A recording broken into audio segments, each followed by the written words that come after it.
इधर ठंड कम होने का नाम नहीं ले रही और उधर देश की सियासत गरमाई हुई है। आरएसएस का गढ़ नागपुर में आयोजित धर्म भास्कर कार्यक्रम में जैसे ही हिंदुत्व का शेर दहाड़ा, ओवैसी साहब तिलमिला उठे। इन दिनों संघ प्रमुख मोहन भागवत के बयान ने बवाल मचा रखा है, या फिर यूं कहें कि राजनीतिक गलियारों में घमासान मचा हुआ है। अपने बेबाक बयानों से अक्सर सुर्खियां बटोरने वाले मोहन भागवत हिंदुत्व पर खुलकर बोलते हैं। हिंदू धर्म के उत्थान के प्रबल समर्थक हैं। इस बार भागवत ने कुछ ऐसा कह दिया जिसके बाद से एआईएमआईएम पार्टी के अध्यक्ष ओवैसी खासे नाराज दिख रहे हैं। हिंदू राष्ट्र और हिंदुस्तान पर बोलने वाले मोहन भागवत ने मुसलमानों को लेकर ऐसा क्या कहा जिसने भारतीय राजनीति में गर्माहट ला दी है। आइए आपको बताते हैं। मौका था धर्म भास्कर पुरस्कार कार्यक्रम में आई जनता को संबोधित करने का। जैसे ही मोहन भागवत ने बोलना शुरू किया, राजनीतिक गलियारे में भूचाल आ गया। भागवत ने खुलकर सनातन धर्म को देश का धर्म बताया। उनका कहना था, धर्म इस देश का सत्व है एवं सनातन धर्म ही हिंदू राष्ट्र है। जब कभी हिंदू राष्ट्र आगे बढ़ता है, वो उस धर्म के लिए ही आगे बढ़ता है और अब ये ईश्वर की इच्छा है कि सनातन धर्म आगे बढ़े और इसीलिए हिंदुस्तान का उदय निश्चित है। धर्म केवल कोई पंथ, संप्रदाय या पूजा का स्वरूप नहीं है। धर्म का मूल्य यानी सत्य, करुणा, पवित्रता और तपस्या समान रूप से महत्वपूर्ण है। भारत 1600 वर्षों तक आर्थिक रूप से पहले नंबर पर था और बाद में भी ये पहले 5 देशों में से एक रहा। लेकिन 1860 में एक आक्रमणकारी ने सत्व के महत्व को समझा और उस सत्व को नष्ट करने के लिए एक नई शिक्षा प्रणाली की शुरुआत की। इसलिए ऐसी योजनाएं बनाई गईं ताकि भारतीय एकजुट होकर उससे नहीं लड़े और इसके फलस्वरूप देश की आर्थिक स्थिति खराब होती गई। जैसे ही संघ प्रमुख मोहन भागवत ने मुसलमानों पर बोलना शुरू किया, ओवैसी ने तुरंत ट्वीट कर कहा कि आखिर आप होते कौन हो ऑर्डर देने वाले। दरअसल भागवत का कहना था, हिंदू हमारी पहचान, राष्ट्रीयता और सबको अपना मानने एवं साथ लेकर चलने की प्रवृत्ति है। हिंदुस्तान बना रहे, सीधी सी बात है। इससे आज भारत में जो मुसलमान हैं, उन्हें कोई नुकसान नहीं है। वो हैं, रहना चाहते हैं, रहें। पूर्वज के पास वापस आना चाहते हैं, आए। उनके मन पर है। बस फिर क्या था।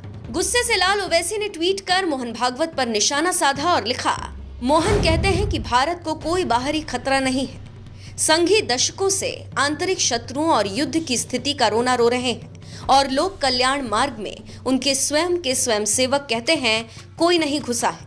उन्होंने कहा कि चीन के लिए ये चोरी और साथी नागरिकों के लिए सीनाजोरी क्यों?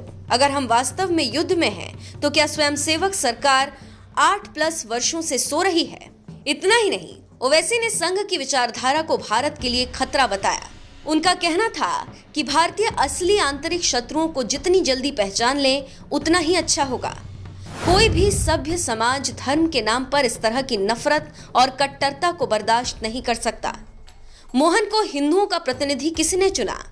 2024 में चुनाव लड़ रहे हैं, हम स्वागत करते हैं। सनातन धर्म को ही हिंदू राष्ट्र बताने वाले मोहन भागवत की बातों से आप कितने सहमत हैं और ओवैसी के पलटवार पर आपकी क्या राय है? कमेंट करके जरूर बताएं। बात को आपको समझना है कि भारत के मुसलमान सुप्रीमेसी की बात नहीं करते। भारत के मुसलमान इक्वल सिटीजनशिप की बात करते हैं, इक्वालिटी की बात करते हैं।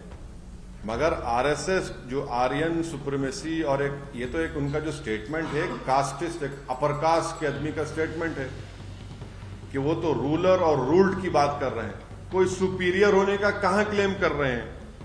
हम तो बोल रहे हैं कि इक्वालिटी दो हमारी इक्वल राइट्स को इक्वालिटी ऑफ सुप्रीमेसी समझ रहे हैं।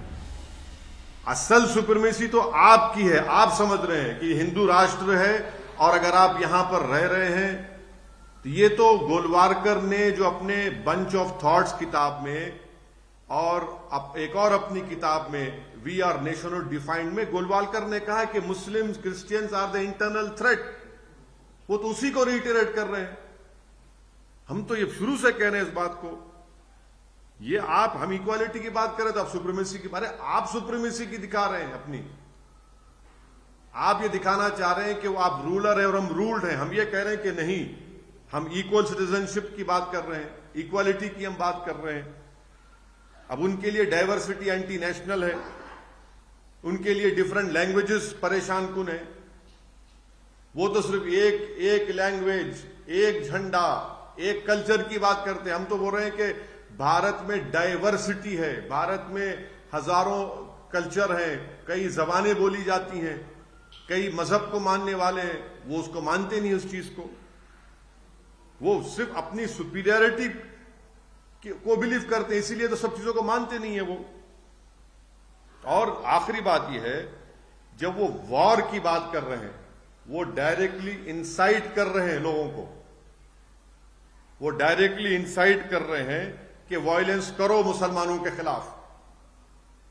ये सबसे खतरनाक बात उनके इस इंटरव्यू में है। मैं भी तो उस इंटरव्यू को देखा हूं, पढ़ा हूं, उसमें कौन सी बात है मिलकर रहने की, बताइए। आप तो कह रहे हैं कि आपको अगर रहना है भारत में, पहले तो होते कौन है मुसलमानों को परमिशन देने के लिए कि मैं कैसा अपना फेथ को फॉलो करूंगा, नहीं करूंगा? कैसे आप कंडीशन लगाते मेरे सिटीजनशिप के ऊपर, मोहन भागवत? हम यहां पर अपना फेथ एडजस्ट करने के लिए नहीं है। कोई नागपुर में जो बैठा हुआ है, जो एलेज सेलिब्रेट है, हमको उनसे सीखने की जरूरत नहीं है। आप होते कौन है हमको बताने वाले? आरएसएस प्रमुख मोहन भागवत जी का बयान एक अच्छा बयान है, जिसमें उन्होंने हिंदुस्तान के मुसलमानों को एक उम्मीद की किरण दिखाई है। और जो वर्चस्व की बात कही है, उसमें हिंदुस्तान का कोई भी मुसलमान अपने पुराने वर्चस्व, उससे कोई भी ताल्लुक़ का इजहार नहीं करना चाहता।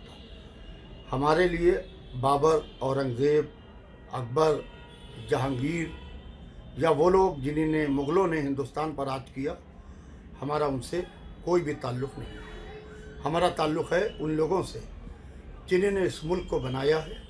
हमारा ताल्लुक़ है उन लोगों से जिन लोगों ने इस मुल्क में कुर्बानी दी है।